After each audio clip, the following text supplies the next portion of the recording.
ये दुपट्टा सिर्फ कपड़ा नहीं, एक जादुई खजाना है। लेकिन जब सीमा ने इसे पहना, शहर का एक बड़ा राज खुल गया। सीमा, एक 35 साल की हाउसवाइफ, अपने छोटे से शहर में अपने परिवार के लिए दिन रात मेहनत करती थी।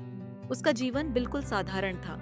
सुबह चाय बनाना, घर संभालना और शाम को टीवी पर सीरियल देखना। लेकिन एक दिन उसकी जिंदगी बदल गई जब उसकी पुरानी संदूक में उसे एक चमकता हुआ दुपट्टा मिला। ये दुपट्टा उसकी नानी का था और जब सीमा ने इसे हाथ लगाया, उसने एक ठंडी हवा महसूस की, जैसे कोई उससे कह रहा हो, ये एक जादुई दुपट्टा है। सीमा ने मजाक में ये जादुई दुपट्टा ओढ़ लिया और अचानक सब बदल गया। उसके सामने शहर का बाजार बदल गया। लोग वहीं थे, लेकिन अब वो उनके दिल के राज सुन सकती थी। एक दुकानदार अपनी बेटी की शादी के लिए चुपके से पैसे बचा रहा था। एक बूढ़ी अम्मा अपनी जवानी के प्यार को याद कर रही थी और एक जवान लड़की अपने सपने पूरे करने के लिए चुपके से पेंटिंग बना रही थी। सीमा हैरान थी। ये जादुई दुपट्टा कोई साधारण कपड़ा नहीं था, लेकिन इस जादू के साथ एक शर्त थी।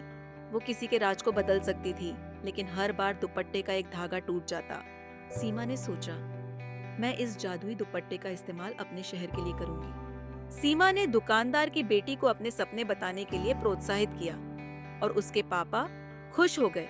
जादुई दुपट्टे का एक धागा टूट गया, लेकिन सीमा का दिल खुशी से भर गया।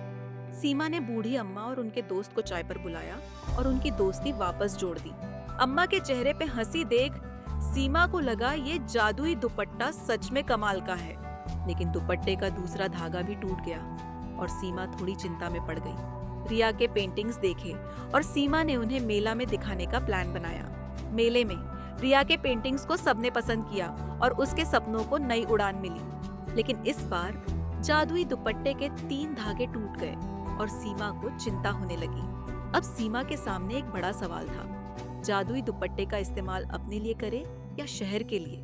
उसने सोचा, उसका सपना तो बस अपने परिवार के लिए एक छोटी सी दुकान खोलना था। लेकिन जब उसने जादुई दुपट्टा ओढ़ा, तो उसे एहसास हुआ कि उसका असली सपना लोगों के चेहरे पे खुशी लाना था। उसने दुपट्टा एक आखिरी बार इस्तेमाल किया। शहर के सब लोगों के राज सुन के एक बड़ा मेला ऑर्गेनाइज किया। मेला एक धमाका था। लोग हंसे, नाचे और अपने दिल के राज खोल के एक दूसरे के करीब आए। जब मेला खत्म हुआ, जादुई दुपट्टा बिल्कुल साधारण कपड़ा बन गया। उसके सारे धागे टूट चुके थे, लेकिन सीमा के दिल में एक नई चमक थी, वो खुशी जो दिल से दिल तक जाती है। शहर अब पहले से ज्यादा खुश और जोड़ा हुआ था, एक नई उम्मीद के साथ। लोग सीमा को जादुई दीदी कहते और वो अपने परिवार के साथ हंसी खुशी जीती। उसने अपनी छोटी सी दुकान खोल ली, जहां वो दुपट्टे बेचती थी, साधारण लेकिन प्यार से बने हुए।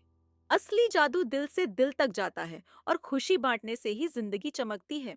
सीमा ने अपने शहर के लिए जो किया, वो एक नई मिसाल बन गया। तो दोस्तों, क्या आपके पास भी ऐसा जादुई खजाना है जो किसी के चेहरे पे हंसी ला सके?